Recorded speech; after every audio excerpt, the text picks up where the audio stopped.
नमस्कार दोस्तों, मैं विकास त्रिवेदी आपके अपने यूट्यूब चैनल विकास स्टडी सर्कल पर आप सभी का स्वागत करता हूं। दोस्तों, आज हम एसएससी जीडी का प्रैक्टिस सेट नंबर 8 लेकर आए हैं। दोस्तों, ये प्रैक्टिस सेट न्यू पैटर्न पर आधारित है और बहुत ही महत्वपूर्ण प्रश्नों का प्रैक्टिस सेट है। तो वीडियो के साथ अंत तक बने रहिएगा और वीडियो को बिना स्किप किए हुए बहुत ध्यान से दोस्तों देखना और वीडियो को ज़्यादा से ज़्यादा लाइक करें, शेयर करें और चैनल को सब्सक्राइब करें। दोस्तों, शुरू करते हैं आज का अपना पहला क्वेश्चन। दोस्तों, हमारा पहला क्वेश्चन है, पिंडवानी लोक नृत्य किस राज्य से संबंधित है? पिंडवानी लोक नृत्य किस राज्य से संबंधित है? हमारे ऑप्शन है असम, छत्तीसगढ़, महाराष्ट्र और कर्नाटक। तो दोस्तों, पिंडवानी जो लोक नृत्य है इसमें हमारा राइट आंसर हो जाएगा छत्तीसगढ़। छत्तीसगढ़ राज्य से पिंडवानी लोक नृत्य संबंधित है। और उसके बाद अगर हम असम राज्य के लोक नृत्य की बात करें तो दोस्तों इसमें असम के लोक नृत्य हैं बिहू, बिहू और बगरुम्बा। बिहू और बगरुम्बा दोस्तों, बगरुम्बा ये लोक नृत्य असम राज्य से संबंधित है। और दोस्तों, असम का एक शास्त्रीय नृत्य भी है सत्रिया। असम का ये शास्त्रीय नृत्य है सत्रिया। दोस्तों, बहुत ही पूछा जाता है एग्जाम में कि सत्रिया किस राज्य का शास्त्रीय नृत्य है, तो असम का है। और उसके बाद आगे देखते हैं, आगे हमारा दोस्तों ये महाराष्ट्र के अगर लोक नृत्य की बात करें तो दोस्तों इसका लोक नृत्य है लावड़ी। लावड़ी लोक नृत्य है जो वो महाराष्ट्र से संबंधित है दोस्तों। उसके बाद कर्नाटक का लोक नृत्य है यक्षगान। कर्नाटक का लोक नृत्य यक्षगान है। दोस्तों, ये सभी बहुत ही इंपॉर्टेंट लोक नृत्य हैं, बहुत ध्यान से देखना। तो कर्नाटक का यक्षगान है, महाराष्ट्र का लावड़ी, छत्तीसगढ़ का पिंडवानी और असम का बिहू दोस्तों। तो बहुत ही इंपॉर्टेंट है दोस्तों। उसके बाद अगले क्वेश्चन पर चलते हैं। अगला क्वेश्चन हमारा है कि नाबार्ड की स्थापना किस समिति की सिफारिश पर की गई? दोस्तों, नाबार्ड की स्थापना किस समिति की सिफारिश पर की गई? हमारे ऑप्शन है स्वर्ण सिंह समिति, हमारा ऑप्शन है स्वर्ण सिंह समिति की सिफारिश पर, बलवंत राय मेहता की समिति की सिफारिश पर, शिवरमन समिति की सिफारिश पर और सी रंगराजन समिति की सिफारिश पर। तो दोस्तों, नाबार्ड की स्थापना हमारा ऑप्शन नंबर 3 सही हो जाएगा। शिवरमन समिति की सिफारिश पर की गई थी नाबार्ड की स्थापना। और दोस्तों, नाबार्ड की स्थापना की बात करें तो इसकी स्थापना 12 जुलाई 1982 12 जुलाई 1982 को की गई थी। और दोस्तों, नाबार्ड का अगर मुख्यालय की बात करें तो इसका मुख्यालय जो है वो मुंबई में है। इसका मुख्यालय मुंबई में है। तो और ये शिवरमन समिति की सिफारिश पर इसकी स्थापना की गई थी नाबार्ड की। और इसकी स्थापना 12 जुलाई 1982 को, और इसका मुख्यालय मुंबई में है। उसके बाद दोस्तों अगर बात करें स्वर्ण सिंह समिति की, तो दोस्तों आप जानते हैं हमारे संविधान में मौलिक कर्तव्य 11 हैं। और दोस्तों ये मौलिक कर्तव्य रूस के संविधान से लिए गए हैं। और इन्हें दोस्तों स्वर्ण सिंह समिति की सिफारिश पर 42वें संविधान संशोधन 1976 के द्वारा हमारे संविधान में जोड़ा गया। तो दोस्तों, ये मौलिक कर्तव्य हमारे संविधान में स्वर्ण सिंह समिति की सिफारिश पर 42वें संविधान संशोधन 1976 के द्वारा जोड़े गए हैं। उसके बाद दोस्तों बलवंत राय मेहता, तो बलवंत राय मेहता समिति ने दोस्तों भारत में त्रिस्तरीय पंचायती राज व्यवस्था की सिफारिश की थी। बलवंत राय मेहता समिति ने भारत में त्रिस्तरीय पंचायती राज व्यवस्था की। और उसके बाद सी रंगराजन समिति दोस्तों, ये गरीबी के आकलन से संबंधित है। सी रंगराजन समिति गरीबी के आकलन से संबंधित है। उसके बाद अगले क्वेश्चन पर चलते हैं, क्वेश्चन नंबर 3। क्वेश्चन नंबर 3 हमारा है दोस्तों, सुभाष चंद्र बोस ने कब कांग्रेस के पद से इस्तीफा दिया था? दोस्तों, सुभाष चंद्र बोस ने कब कांग्रेस के अध्यक्ष पद से दोस्तों इस्तीफा दिया था? अध्यक्ष पद से इस्तीफा दिया था। तो हमारे ऑप्शन है 1937, ऑप्शन 2 1938, 1939 और 1940। तो दोस्तों आप जानते हैं कि कांग्रेस के त्रिपुरी अधिवेशन की अध्यक्षता के बाद सुभाष चंद्र बोस ने कांग्रेस के अध्यक्ष पद से इस्तीफा दे दिया था। और दोस्तों ये त्रिपुरी अधिवेशन कब हुआ था? तो 1939। तो हमारा राइट आंसर हो जाएगा कि सुभाष चंद्र बोस ने कांग्रेस के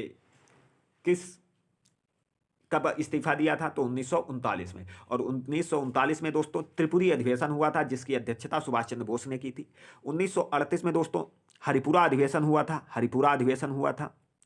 हरिपुरा अधिवेशन की भी अध्यक्षता दोस्तों सुभाष चंद्र बोस ने की थी। और उसके बाद अगर हम बात करें दोस्तों 1937, तो 1937 में फैजपुर अधिवेशन हुआ था। 1937 में फैजपुर अधिवेशन और इसकी अध्यक्षता पंडित जवाहरलाल नेहरू ने की थी। 1938 में हरिपुरा अधिवेशन हुआ, इसकी अध्यक्षता सुभाष चंद्र बोस ने की। 1939 में त्रिपुरी अधिवेशन हुआ और इसकी अध्यक्षता सुभाष चंद्र बोस ने की। और इसी अधिवेशन से दोस्तों इन्होंने कांग्रेस के अध्यक्ष पद से इस्तीफा दिया था। उसके बाद अगर 1940 की बात करें तो दोस्तों ये 1940 में रामगढ़ अधिवेशन हुआ। और दोस्तों ये अधिवेशन, इसकी अध्यक्षता रामगढ़ अधिवेशन की अबुल कलाम आज़ाद ने की थी।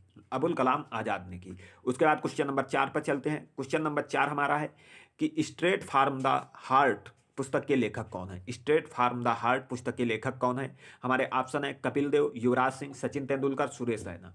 तो इसमें हमारा राइट आंसर हो जाएगा ऑप्शन नंबर 1 कपिल देव। दोस्तों कपिल देव ने स्ट्रेट फ्रॉम द हार्ट पुस्तक के लेखक हैं। और अगर युवराज सिंह की पुस्तक की बात करें तो युवराज सिंह की पुस्तक का नाम दोस्तों है the test of my life. The test of my life ये पुस्तक दोस्तों युवराज सिंह की है। और उसके बाद सचिन तेंदुलकर की पुस्तक की बात करें तो सचिन तेंदुलकर की पुस्तक है playing it my way. Playing it my way दोस्तों, प्लेइंग इट माई वे ये पुस्तक सचिन तेंदुलकर की है। और सुरेश रैना दोस्तों, सुरेश रैना की बात करें तो बिलीव पुस्तक दोस्तों, बिलीव पुस्तक सुरेश रैना की है। तो कपिल देव की स्ट्रेट फ्रॉम द हार्ट दोस्तों, तो हमारा राइट आंसर ऑप्शन नंबर 1 हो जाएगा। युवराज सिंह की दोस्तों पुस्तक का नाम the test of my life है। और सचिन तेंदुलकर की पुस्तक का नाम है प्लेइंग इट माई वे। और सुरेश रैना दोस्तों इनके पुस्तक का नाम है बिलीव। उसके बाद अगले क्वेश्चन पर चलते हैं, क्वेश्चन नंबर 5। क्वेश्चन नंबर 5 हमारा है दोस्तों, किस रक्त समूह का व्यक्ति सार्वभौमिक दाता हो सकता है? दोस्तों किस रक्त समूह का व्यक्ति सार्वभौमिक दाता हो सकता है? हमारे ऑप्शन है ए बी और ओ। तो दोस्तों हमारा इसमें राइट आंसर हो जाएगा, सार्वदाता की बात कर रहा है तो इसमें राइट आंसर हमारा हो जाएगा ऑप्शन नंबर 4। दोस्तों जो ओ रक्त समूह का व्यक्ति होगा वो सार्वभौमिक दाता हो सकता है। उसका दोस्तों ये रीजन है, इसमें कोई एंटीजन नहीं होता है। रक्त समूह ओ में कोई एंटीजन नहीं होता है। और अगर ए बी की बात करें तो दोस्तों इसमें कोई एंटीबॉडी नहीं होता है। ए बी में कोई एंटीबॉडी नहीं होता है, इसलिए ये सर्वग्राही होगा। ए बी में कोई एंटीबॉडी नहीं होता है, इसलिए ये सर्वग्राही होगा। और ए ओ में दोस्तों कोई एंटीजन नहीं होता है, इसलिए ये सर्वदाता होता है। और अगर ब्लड ग्रुप की बात करें तो ब्लड ग्रुप की खोज दोस्तों, ब्लड ग्रुप की खोज कार्ल लैंड स्टीनर ने की थी। कार्ल लैंड स्टीनर ने 1900 ईस्वी में की थी। 1900 ईस्वी में कार्ल लैंड स्टीनर ने ब्लड ग्रुप की खोज की। तो हमारा सार्वभौमिक दाता दोस्तों ऑप्शन नंबर 4 सही हो जाएगा, ओ।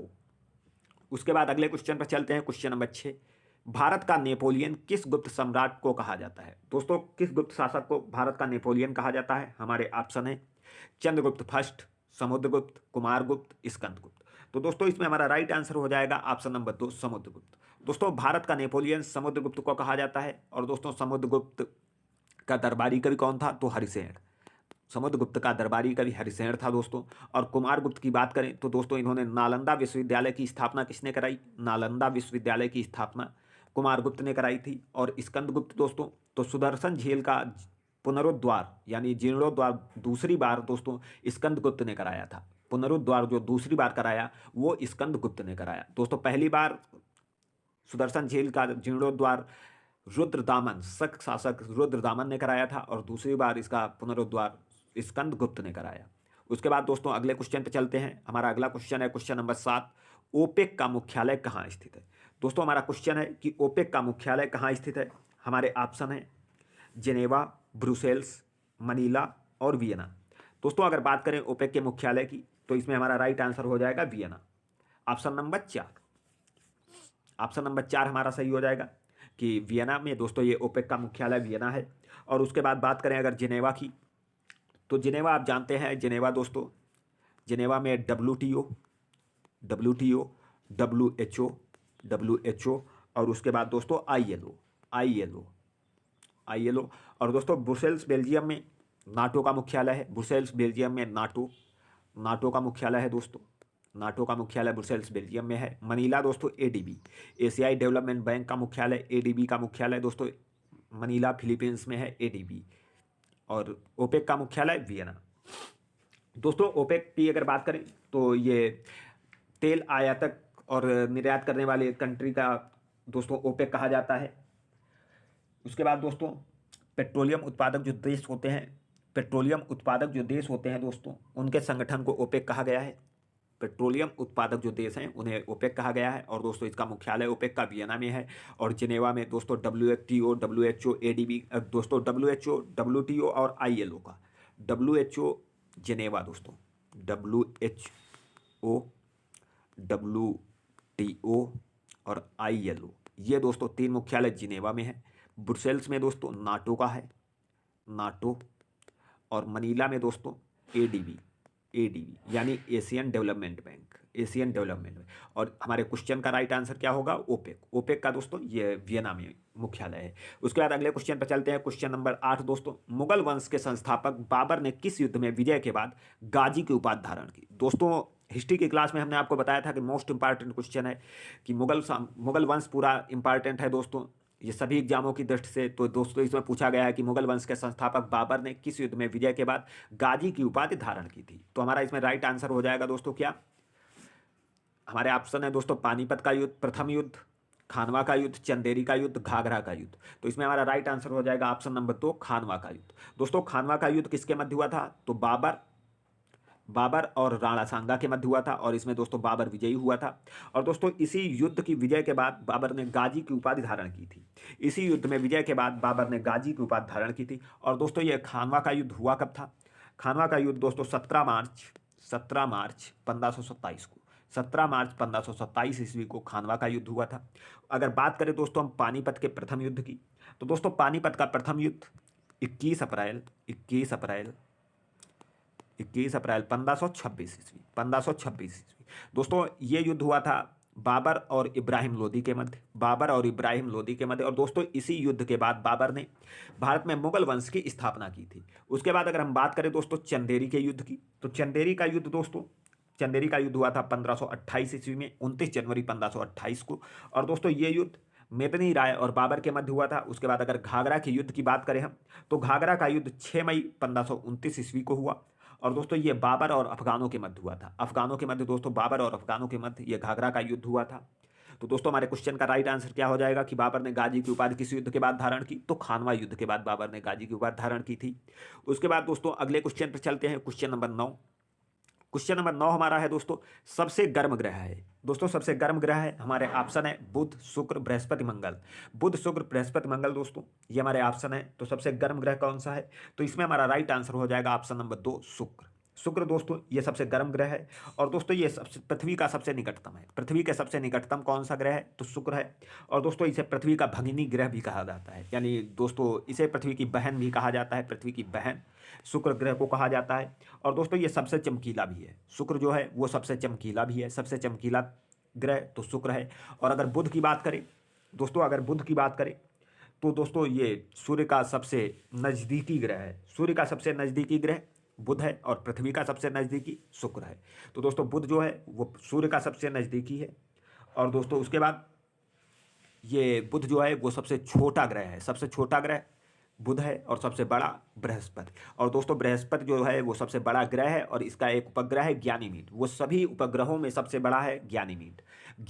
दोस्तों ये हो जाएगा ऐसे ज्ञानीमीड, ये दोस्तों बृहस्पति का उपग्रह है और ये दोस्तों सबसे बड़ा उपग्रह है। और सबसे बड़ा ग्रह तो बृहस्पति है और सबसे छोटा ग्रह तो बुध है दोस्तों। उसके बाद अगर मंगल की बात करें तो दोस्तों मंगल, इसे लाल ग्रह भी कहा जाता है। मंगल को लाल ग्रह कहा जाता है दोस्तों। ये लाल ग्रह से आप सबसे गर्म ग्रह ना समझना, सबसे गर्म ग्रह दोस्तों शुक्र है और ये लाल ग्रह मंगल है दोस्तों। और अगर मंगल के दोस्तों हम बात करें मंगल के उपग्रह की, तो मंगल के दोस्तों उपग्रह हैं फोबोस और डिमोस दोस्तों ये मंगल के उपग्रह हैं दोस्तों। उम्मीद करता हूँ आपको बहुत अच्छे से ये क्वेश्चन समझ आ गया होगा कि सूर्य का सबसे नज़दीकी ग्रह बुध है और पृथ्वी का सबसे नज़दीकी ग्रह तो शुक्र हो जाएगा और सबसे बड़ा ग्रह बृहस्पति हो जाएगा दोस्तों। और सबसे छोटा ग्रह तो दोस्तों ये बुध होगा। तो दोस्तों उसके बाद अगले क्वेश्चन पर चलते हैं। अगला क्वेश्चन हमारा है वेल्थ ऑफ नेशंस पुस्तक के लेखक कौन है? वेल्थ ऑफ नेशंस पुस्तक के लेखक कौन है? हमारे ऑप्शन है Adam Smith, Robbins, Marshall, Karl Marx. तो दोस्तों वेल्थ ऑफ नेशंस पुस्तक के लेखक है एडम स्मिथ। और दोस्तों एडम स्मिथ को अर्थशास्त्र का जनक भी कहा जाता है।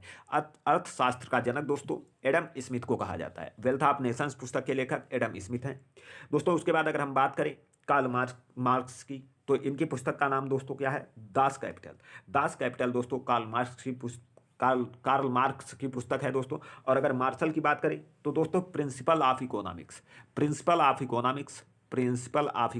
पुस्तक के लेखक मार्शल हैं। प्रिंसिपल ऑफ इकोनॉमिक्स पुस्तक के लेखक मार्शल हैं। और दोस्तों वेल्थ ऑफ नेशंस पुस्तक के लेखक एडम स्मिथ हैं। और एडम स्मिथ को दोस्तों अर्थशास्त्र का जनक कहा जाता है दोस्तों। बहुत ही इंपॉर्टेंट क्वेश्चन है, वीडियो के साथ अंत तक जरूर बने रहिएगा और वीडियो को ज़्यादा से ज़्यादा लाइक करें, शेयर करें, चैनल को सब्सक्राइब करें दोस्तों। ये दोस्तों 20 क्वेश्चन लेकिन इनके ऑप्शन मिला के अगर बात करें तो ये टोटल दोस्तों 80 क्वेश्चन हो जाते हैं और 80 क्वेश्चन आपको हम 20 मिनट में कराते हैं। तो दोस्तों बहुत ध्यान से वीडियो को अंत तक और ज़्यादा से ज़्यादा वीडियो को शेयर करें दोस्तों। उसके बाद अगले क्वेश्चन पर चलते हैं दोस्तों। अगला क्वेश्चन हमारा है 11 नंबर, विधि के समक्ष समता। विधि के समक्ष समता दोस्तों संविधान के किस अनुच्छेद में वर्णित है? विधि के समक्ष समता संविधान के किस अनुच्छेद में वर्णित है? हमारे ऑप्शन है अनुच्छेद 17, अनुच्छेद 18, अनुच्छेद 16, अनुच्छेद 14।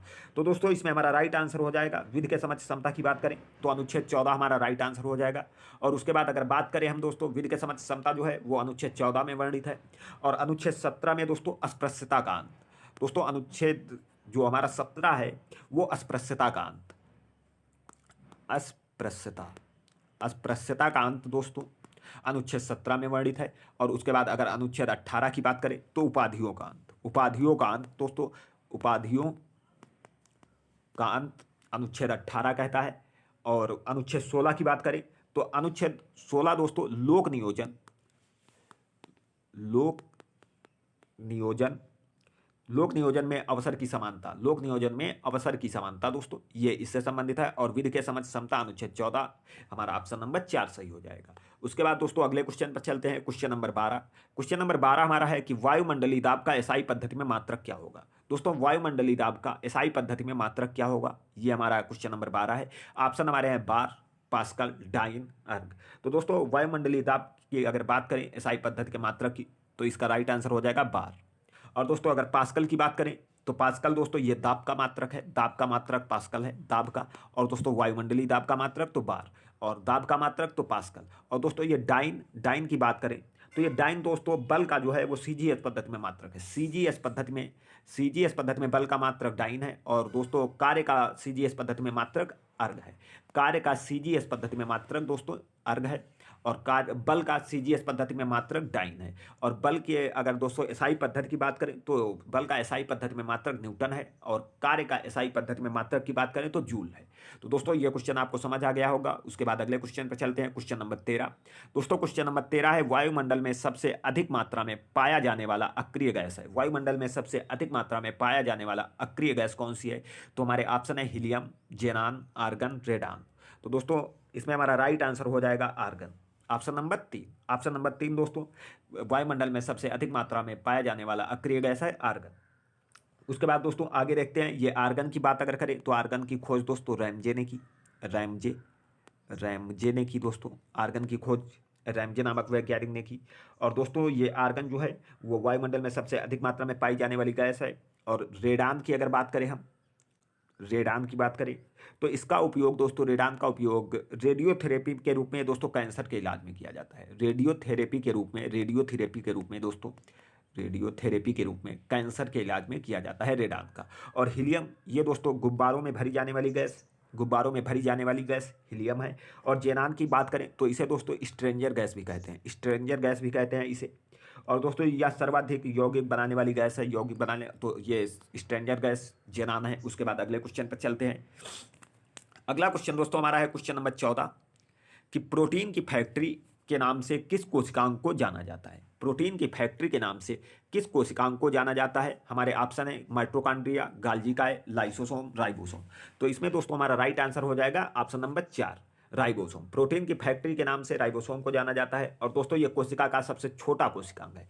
ये भी क्वेश्चन पूछा जाता है कि कोशिका का सबसे छोटा कोशिकांग कौन सा है, तो राइबोसोम हो जाएगा। उसके बाद अगर दोस्तों माइटोकॉन्ड्रिया की बात करें तो दोस्तों माइटोकॉन्ड्रिया को पावर हाउस ऑफ सेल कहा जाता है, पावर हाउस ऑफ सेल यानी कोशिका का शक्ति गृह माइटोकॉन्ड्रिया को कहा जाता है। गाल्जिकाय दोस्तों, गाल्जिकाय की खोज कैमिलियो गाल्जी नामक वैज्ञानिक ने की थी। और इसे दोस्तों यातायात प्रबंधक यानी ट्रैफिक पुलिस ऑफ सेल कहा जाता है, ट्रैफिक पुलिस ऑफ सेल गाल्जिकाय को कहा जाता है। और लाइसोसोम, इसकी खोज दोस्तों डी डुवे नामक वैज्ञानिक ने की, लाइसोसोम की खोज डी डुवे नामक वैज्ञानिक ने की। और इसे आत्मघाती थैली यानी सुसाइडल बैग कहा जाता है, सुसाइडल बैग यानी दोस्तों आत्मघाती थैली के रूप में लाइसोसोम को जाना जाता है। माइटोकॉन्ड्रिया को कोशिका का पावर हाउस यानी शक्ति गृह कहा जाता है। गाल्जिकाय दोस्तों ट्रैफिक पुलिस ऑफ सेल यातायात प्रबंधक, लाइसोसोम आत्मघाती थैली, और प्रोटीन की फैक्ट्री राइबोसोम। उसके बाद दोस्तों अगले क्वेश्चन पर चलते हैं, क्वेश्चन नंबर 15। रूस की संसद को क्या कहा जाता है? रूस की संसद को क्या कहा जाता है? हमारे ऑप्शन है Duma, Diet, Folketing, Knesset. Duma, Diet, Folketing, Knesset, ये हमारे ऑप्शन है दोस्तों। तो रूस की संसद को क्या कहा जाता है? तो इसमें हमारा राइट आंसर हो जाएगा ऑप्शन नंबर 1 ड्यूमा। दोस्तों रूस की संसद को ड्यूमा कहा जाता है। डायट जो है वो जापान की संसद को कहा जाता है, जापान की संसद को डायट कहा जाता है। और फाल्केटिंग दोस्तों ये डेनमार्क की संसद कहलाती है, डेनमार्क की संसद को फाल्केटिंग कहा जाता है। और नेसेट जो दोस्तों ये इजराइल की संसद है, इजराइल की संसद को नेसेट कहा जाता है। तो ड्यूमा जो है वो रूस की संसद है, डाइट जापान की संसद है, और फाल्केटिंग डेनमार्क की है, और नेसेट इजराइल की है। उसके बाद दोस्तों क्वेश्चन नंबर 16 पर चलते हैं। क्वेश्चन नंबर 16 हमारा है कि न्याय दर्शन के प्रवर्तक कौन है? दोस्तों न्याय दर्शन के प्रवर्तक कौन है? हमारे ऑप्शन है पतंजलि, महर्षि गौतम, कपिल और जैमिनी। तो इसमें हमारा राइट आंसर हो जाएगा ऑप्शन नंबर 2 महर्षि गौतम। दोस्तों महर्षि गौतम जो है वो न्याय दर्शन के प्रवर्तक हैं। और पतंजलि की बात करें तो योग दर्शन के प्रवर्तक हैं। योग दर्शन के प्रवर्तक दोस्तों पतंजलि हैं। योग दर्शन के प्रवर्तक पतंजलि हैं। और दोस्तों सांख्य दर्शन की बात करें तो सांख्य दर्शन के प्रवर्तक कपिल मुनि हैं। कपिल मुनि जो हैं वो दोस्तों सांख्य दर्शन के प्रवर्तक हैं। और सबसे प्राचीन दर्शन की बात करें तो सांख्य दर्शन दोस्तों ये सबसे प्राचीन है। और जैमिनी दोस्तों ये पूर्व मीमांसा जो हमारा दर्शन है उसके प्रवर्तक जैमिनी है। उसके बाद अगले क्वेश्चन पर चलते हैं। क्वेश्चन नंबर 17 दोस्तों। क्वेश्चन नंबर 17 है कि दक्षिण कोरिया की राजधानी है। दोस्तों दक्षिण कोरिया की राजधानी क्या है? हमारे ऑप्शन है अंकारा, प्योंगयांग, सियोल और जेरूसलम। अंकारा, प्योंगयांग, सियोल और जेरूसलम। इसमें हमारा राइट आंसर हो जाएगा दोस्तों दक्षिण कोरिया की राजधानी है सियोल, ऑप्शन नंबर 3। और दोस्तों ये प्योंगयांग जो है वो उत्तर कोरिया की राजधानी है। उत्तर कोरिया की राजधानी प्योंगयांग है। और अंकारा दोस्तों ये तुर्की की राजधानी है। तुर्की की राजधानी दोस्तों ये अंकारा है। और जेरूसलम ये दोस्तों इजराइल की राजधानी दोस्तों जेरूसलम है। इजराइल की राजधानी दोस्तों जो है वो जेरूसलम है। उसके बाद क्वेश्चन नंबर 18 पर चलते हैं। क्वेश्चन नंबर 18 हमारा दोस्तों है G20 शिखर सम्मेलन 2023 की अध्यक्षता कौन सा देश करेगा? G20 शिखर सम्मेलन 2023 की अध्यक्षता कौन सा देश करेगा? तो इसमें हमारा राइट आंसर हो जाएगा दोस्तों ऑप्शन नंबर 3 भारत। भारत जो है दोस्तों G20 शिखर सम्मेलन 2023 की अध्यक्षता करेगा। और इसके लिए भारत ने दोस्तों शेरपा किसे नियुक्त किया है? तो अमिताभ कांत। दोस्तों ये अमिताभ कांत कौन है? तो ये दोस्तों नीति आयोग से संबंधित है। इसके पहले ये दोस्तों नीति आयोग के CEO थे। और ये नियुक्त किए गए हैं G20 शिखर सम्मेलन 2023 की दोस्तों जो बैठक होगी भारत में उसके शेरपा नियुक्त किए गए हैं अमिताभ कांत। और दोस्तों ये G20 शिखर सम्मेलन की भारत ने थीम जारी की है। G20 शिखर सम्मेलन की भारत ने थीम जारी की है। और इसकी थीम है दोस्तों वन अर्थ,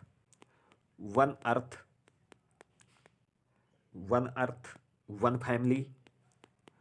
फैमिली दोस्तों, फैमिली और वन फ्यूचर ये थीम। और दोस्तों वसुधैव कुटुंबकम ये थीम भारत ने जारी की है। और दोस्तों अगर 17वीं बैठक, ये दोस्तों 18वीं बैठक होगी, G20 की 18वीं बैठक होगी। और दोस्तों G20 की अगर हम स्थापना की बात करें तो इसकी स्थापना दोस्तों 1999 में G20 की स्थापना हुई थी। और दोस्तों इसमें शामिल देश तो 19 देश शामिल हैं। और एक दोस्तों यूरोपियन यूनियन भी इसमें दोस्तों शामिल है।